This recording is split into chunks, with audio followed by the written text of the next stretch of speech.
नमस्कार दोस्तों, मैं गौरव सेन आपका स्वागत करता हूं आपके चैनल स्टडी ई के ऊपर।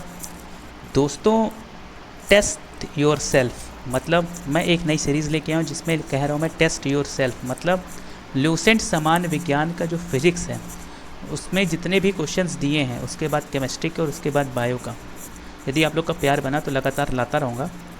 तो अपने आप को टेस्ट कीजिए। आपने पढ़ा बहुत जगह से है, रोज़ MCQs लगाते हैं, तो आज मैं वही MCQs लेकर के आया हूँ जो लूसेंट सामान्य विज्ञान है। मतलब फ़ोटो ही खींच दिया हूँ, ठीक है, टाइप वाइप नहीं किया हूँ, डायरेक्ट फ़ोटो खींचा हूँ। और तो शेयर कर दे दोस्तों को, सब्सक्राइब नहीं किया तो सब्सक्राइब कर दें, और अगर अच्छा लगे तो ज़रूर लोगों को भी बताएं।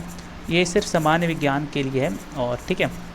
तो टेस्ट योर सेल्फ, आपने जितना पढ़ा है मैं 5 सेकेंड दूंगा, आप ज़रूर क्वेश्चन पढ़ करके टिक मार दीजिएगा, ठीक है।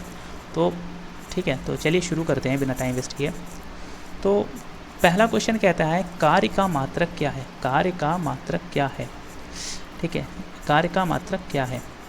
जूल है, न्यूटन है, वॉट है या डाइन है, ठीक है। जूल है, न्यूटन है, वॉट है या डाइन है। तो देखिए, कार्य का मात्रक जूल होता है, कार्य का मात्रक जूल होता है। आई एम सो सॉरी, मुझे 5 सेकेंड देना। चलिए अगले क्वेश्चन देता हूँ। कार्य का मात्रक जूल है, ठीक है। तो न्यूटन किसका है। अगर ये न्यूटन मीटर होता तब ये किसका बन जाता, वॉट होता तब ये किसका बन जाता, ठीक है। तो आप ज़रा मुझे कमेंट करके ये बताएंगे कि न्यूटन किसका है मात्रक और वॉट किसका मात्रक है। समझ रहे हैं। तो मैं आशा करता हूँ कि आप लोग ज़रूर बता देंगे कि न्यूटन किसका है और वॉट किसका मात्रक है, ठीक है। देखिए, वॉट शक्ति का मात्रक है, ये शायद मेरे ख्याल से सभी लोग जानते होंगे, और न्यूटन भी मेरे ख्याल से सभी लोग जानते होंगे, बल का मात्रक है, ठीक है। डाइन किसका है ज़रूर बताएं, ये थोड़ा अच्छा है, आप लोग कमेंट करें, ठीक है। फिर अगला क्या कहता है कि प्रकाश वर्ष इकाई है, मतलब प्रकाश वर्ष किसकी इकाई है, ठीक है। दूरी की है, समय की है, प्रकाश तीव्रता की है, द्रव्यमान की है। चलिए मैं आपको 5 सेकेंड देता हूँ।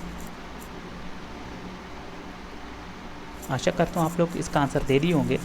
तो प्रकाश वर्ष इकाई है दूरी का, किसका, प्रकाश वर्ष इकाई है किसका है, दूरी का। समय की क्या है, प्रकाश तीव्रता किसकी है, द्रव्यमान किसकी इकाई है। तो ये आप लोग ज़रूर बताएं। देखिए, द्रव्यमान की जो इकाई है वो किलोग्राम है, जो द्रव्यमान की इकाई है वो किसकी है, मीटर, सॉरी वो क्या है, किलोग्राम। द्रव्यमान की इकाई क्या है, वो किलोग्राम है, ठीक है। और समय की क्या है, सेकेंड है, समय की क्या है, सेकेंड है, ठीक है। समय की सेकेंड, द्रव्यमान की किलोग्राम। तो क्या बचता है, प्रकाश तीव्रता। तो जाहिर सी बात है प्रकाश तीव्रता आपको लिखना होगा कमेंट सेक्शन में, प्रकाश तीव्रता आपको लिखना होगा कमेंट सेक्शन में। तो चलिए चलते हैं अपने अगले क्वेश्चन में, ठीक है। एम्पियर किसका मात्रक है, एम्पियर किसका मात्रक है। चलिए मैं 5 सेकेंड आपको देता हूँ, एम्पियर किसका मात्रक है।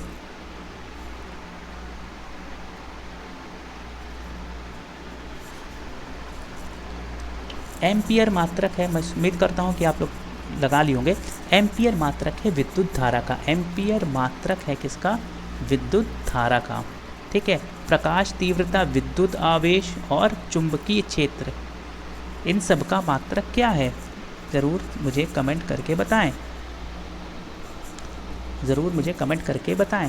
देखिए, विद्युत आवेश जो है वो ओम का है, विद्युत आई एम सो सॉरी, विद्युत प्रतिरोध जो है वो ओम का होता है, ठीक है। विद्युत आवेश किसका है, प्रकाश तीव्रता किसकी है, और चुंबकीय क्षेत्र किसका है, मात्रक है, ज़रूर मुझे बताएं कमेंट सेक्शन में। चलिए मैं बता ही दे रहा हूँ, नहीं तो कहेंगे सर को नहीं रहा। विद्युत आवेश का मात्रक है कूलाम, विद्युत आवेश का मात्रक क्या है, वो कूलाम है, ठीक है, ठीक है। चलिए, विद्युत आवेश का मात्रक क्या है, कूलाम है, ठीक है। चलते हैं अपने अगले क्वेश्चन पे कि निम्नलिखित में से समय का मात्रक नहीं है, समय का मात्रक नहीं है। देखिए, ये जो सेशन है ना, ये टेस्ट योर सेल्फ है, ठीक है। ये सेशन मैं उनके लिए लेकर के आया हूँ जिनके पास या तो क्वेश्चन का अभाव है या जिनको नहीं पता है, ठीक है।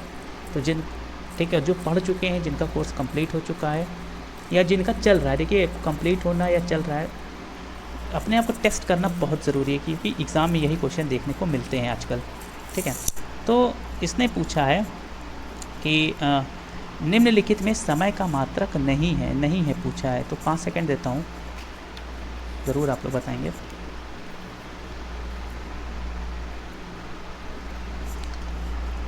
प्रकाश वर्ष, अभी प्रकाश वर्ष ऊपर आया था, प्रकाश वर्ष दूरी का मात्रक होता है, ठीक है। ठीक है, तो अधिवर्ष और चंद्रमा क्या है, ये आपका समय का मात्रक है। अब पारसेक किसकी इकाई है, पारसेक जो है वो किसकी इकाई है, दूरी की है, समय की है, प्रकाश की चमक की है, विद्युत चुंबकीय बल की है। ये देखिए यूपीपीएससी 1997 में आया था। चलिए तो मुझे बताइए पारसेक किसकी इकाई है, 5 सेकंड देता हूँ। पारसेक इकाई है दूरी की, पारसेक किसकी इकाई है, दूरी की। अभी समय का मैंने ऊपर बताया था, ज़रूर मुझे कमेंट करके बताएं समय का क्या है, चुंबकीय बल और प्रकाशीय चमक का बताइए। अब कह रहा है कि निम्नलिखित में कौन सा सुमेलित नहीं है, कौन सा सुमेलित नहीं है, ठीक है। डेसिबल ध्वनि की प्रबलता को, ध्वनि की प्रबलता की इकाई, अश्वशक्ति शक्ति की इकाई, समुद्री मील दूरी की इकाई या सेल्सियस ऊष्मा की इकाई। तो ये लोग मैं आपको 5 सेकंड देता हूँ।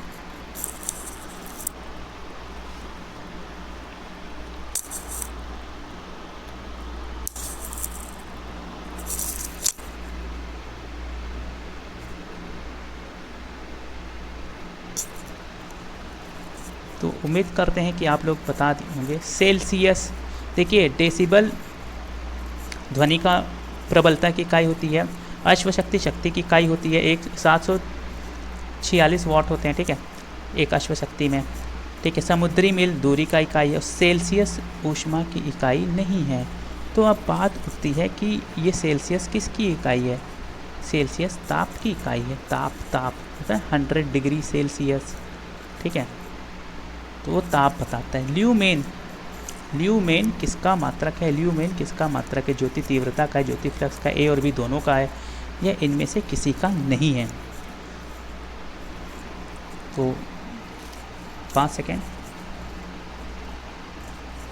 ल्यूमेन मात्रक है ज्योति फ्लक्स का, न्यूमेन मात्रक है ज्योति फ्लक्स का। फिर आते हैं पास्कल। पास्कल की इकाई क्या है, देखिए यूपी सबऑर्डिनेट 2016 में क्वेश्चन पूछा गया था। पास्कल इकाई है आर्द्रता की, दाब की, वर्षा की या तापमान की।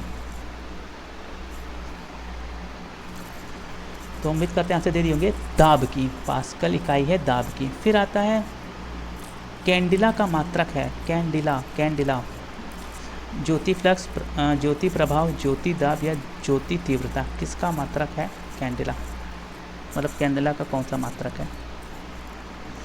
ज्योति तीव्रता का मात्रक कैंडिला होता है, ज्योति तीव्रता का मात्रक कैंडिला होता है। तो ज्योति फ्लक्स किसका होता है, ज्योति फ्लक्स किसका होता है, ज्योति प्रभाव किसका होता है, ज्योति दाब का क्या होता है। तो उम्मीद करते हैं इसके बारे में आप लोग सोचें खुद, मैं तो सिर्फ बताने आया हूँ कि ये क्वेश्चंस आए हुए हैं और ये इसका आंसर है, टेक एक्सप्लेन मैं नहीं कर रहा हूँ। यंग प्रत्यास्थता गुणांक का एसआई मात्रक है, यंग प्रत्यास्थता गुणांक का एसआई मात्रक है, तो ज़रूर बताएं, 5 सेकेंड।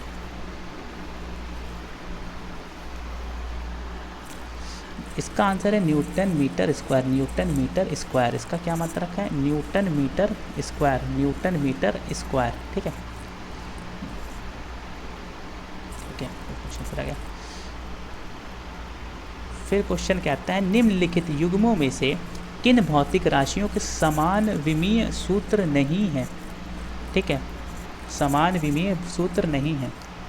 बल एवं दाब, कार्य एवं ऊर्जा, भार एवं बल, आवेग एवं संवेग, आंसर करें।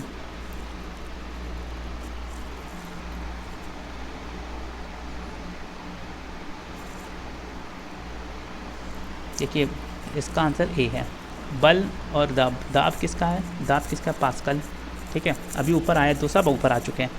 बल का मात्रक क्या है, बल का मात्रक क्या है, ज़रूर आप लोग बताएं। और तो यही इसका आंसर है, ये दोनों अलग अलग हैं, बाकी सबके समान विमीय के हैं, ठीक है। अब कह रहा है निम्नलिखित में से अदिश राशि हैं, अदिश राशि जिसमें परिमाण की तो आवश्यकता पड़ती है लेकिन दिशा की आवश्यकता नहीं पड़ती, और सदिश राशि जिसमें दिशा और परिमाण दोनों की आवश्यकता होती है, वही सदिश राशि कहलाती है। और अदिश जिसमें सिर्फ परिमाण की आवश्यकता होती है, दिशा के नहीं, अदिश, इसलिए इसका नाम अदिश है, ठीक है। तो अदिश राशि ऊर्जा, बल, आघूर्ण, संवेग या उपयुक्त सभी। अदिश राशि है ऊर्जा की। देखिए अदिश और सदिश राशि आप लोगों को पता होनी चाहिए, ठीक है। इससे क्वेश्चंस बनते हैं काफ़ी ज़्यादा। अब देखिए ये 2000 तो हम पूछा था, 2004 में क्या पूछ रहा है। निम्नलिखित में सदिश राशि है वेग, द्रव्यमान, समय, लंबाई। वेग, द्रव्यमान, समय या लंबाई, ठीक है। तो उम्मीद करते हैं आप लोग आ जाएंगे। वेग जो है वो एक सदिश राशि है। वेग क्या है, वो एक सदिश राशि, बाकी ये सब क्या है, अदिश राशि है, ठीक है। फिर है पदार्थ के संवेग और वेग के अनुपात में कौन सी भौतिक राशि प्राप्त की जाती है। पदार्थ के संवेग और वेग के अनुपात से कौन सी भौतिक राशि प्राप्त की जाती है। वेग, त्वरण, द्रव्यमान या बल। चलिए 5 सेकंड देते हैं आपको।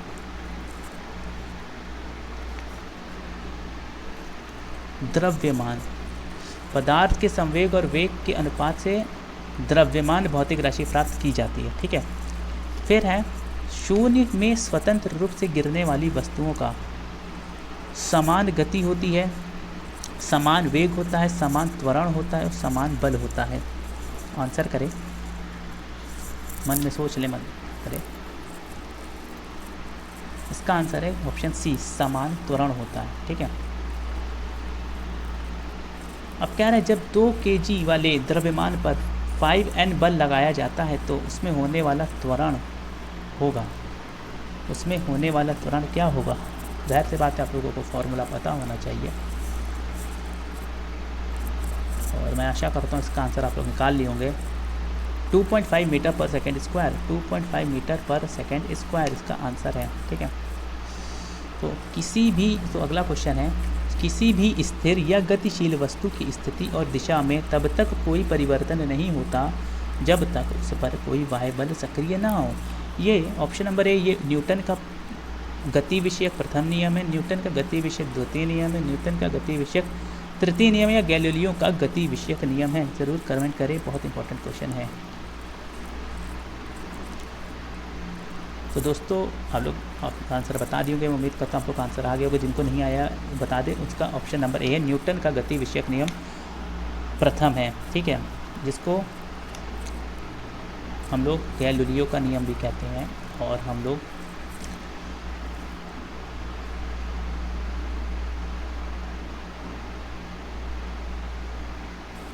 ठीक है, इसमें बताते क्या है कि मतलब जब तक कोई बाह्य बल, एक वस्तु तब तक वो विरामावस्था में रहेगी जब तक उसके ऊपर कोई बाह्य बल ना लगाया जाए। यही जो है न्यूटन का प्रथम नियम है, ठीक है। अब बात उठती है कि अगला क्वेश्चन, चलिए ठीक है। रॉकेट के डैश के सिद्धांत पर कार्य करता है। ऊर्जा संरक्षण पे, बर्नौली प्रमेय पे, एवोगाड्रो परिकल्पना पर या संवेग संरक्षण पर। चलिए उम्मीद करते हैं आप लोग आंसर दे दिए होंगे। संवेग संरक्षण के सिद्धांत पर रॉकेट काम करता है। देखिए अगर इसमें संवेग संरक्षण दिया, अगर एक चीज़ मैं आपको बता दे रहा हूँ, अगर इसमें न्यूटन के तीनों नियम होते और ऑप्शन डी में होते उपयुक्त सभी, तो हम लोग उपयुक्त सभी मानते। और अगर ऐसे ऑप्शन रहते तो उसमें संवेग संरक्षण काम करता है, क्योंकि रॉकेट तीनों के सिद्धांत पर काम करता है। और अगर एक ऑप्शन आता है तो संवेग संरक्षण पे रहता है, ठीक है। तो चलिए अगले क्वेश्चन पे आते हैं।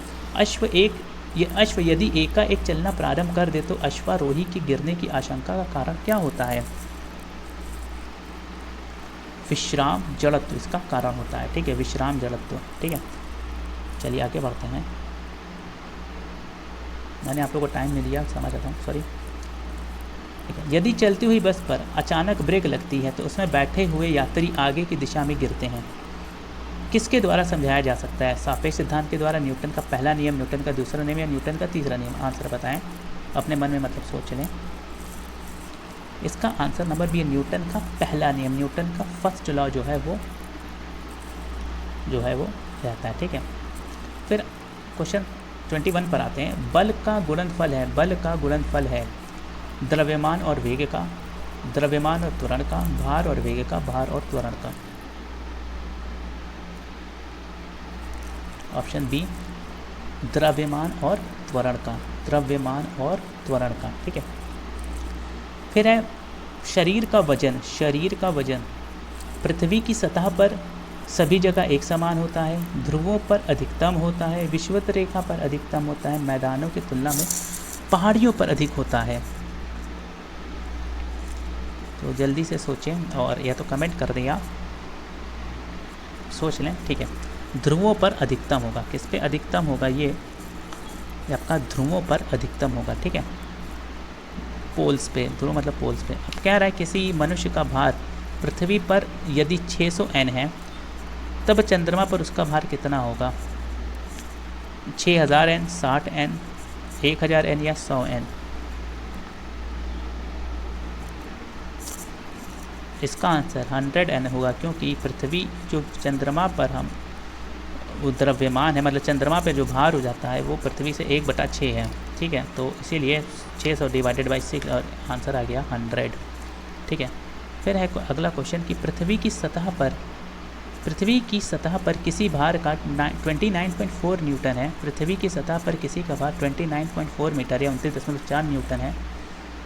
सॉरी, गलत पढ़ लिया था। पृथ्वी की सतह पर किसी का भार 29.4 न्यूटन है, उसका द्रव्यमान कितना होगा? 2 किलोग्राम, 3 किलोग्राम, 4 किलोग्राम या 29.4 किलोग्राम?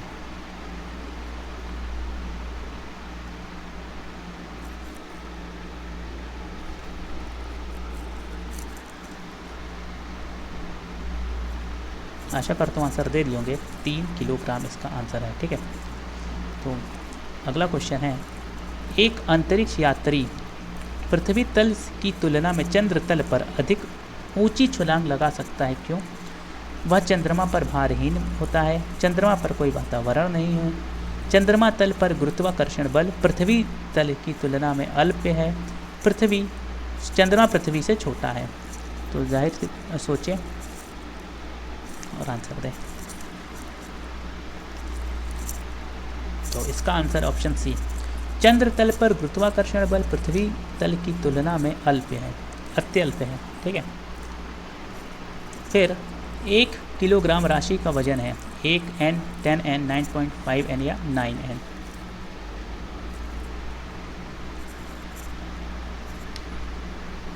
आई होप आप लोग आंसर दे दिए होंगे मन में।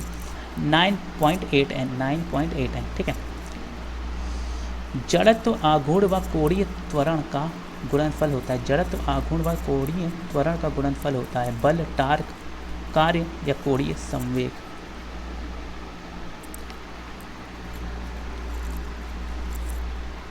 तो इसका आंसर बी है, ठीक है। तो उम्मीद करते हैं आप लोगों को अपने आप का टेस्ट स्वयं ले लिए होंगे और आपको पता चल गया होगा कि आप लोग इन 27 क्वेश्चन में कितने क्वेश्चन सही किए हैं। मैंने कोई एक्सप्लेनेशन नहीं दिया, मैंने कुछ नहीं दिया। इसका कारण ये है क्योंकि ये जो सेशन है ये टेस्टिंग योर सेल्फ है, टेस्टिंग योर सेल्फ है।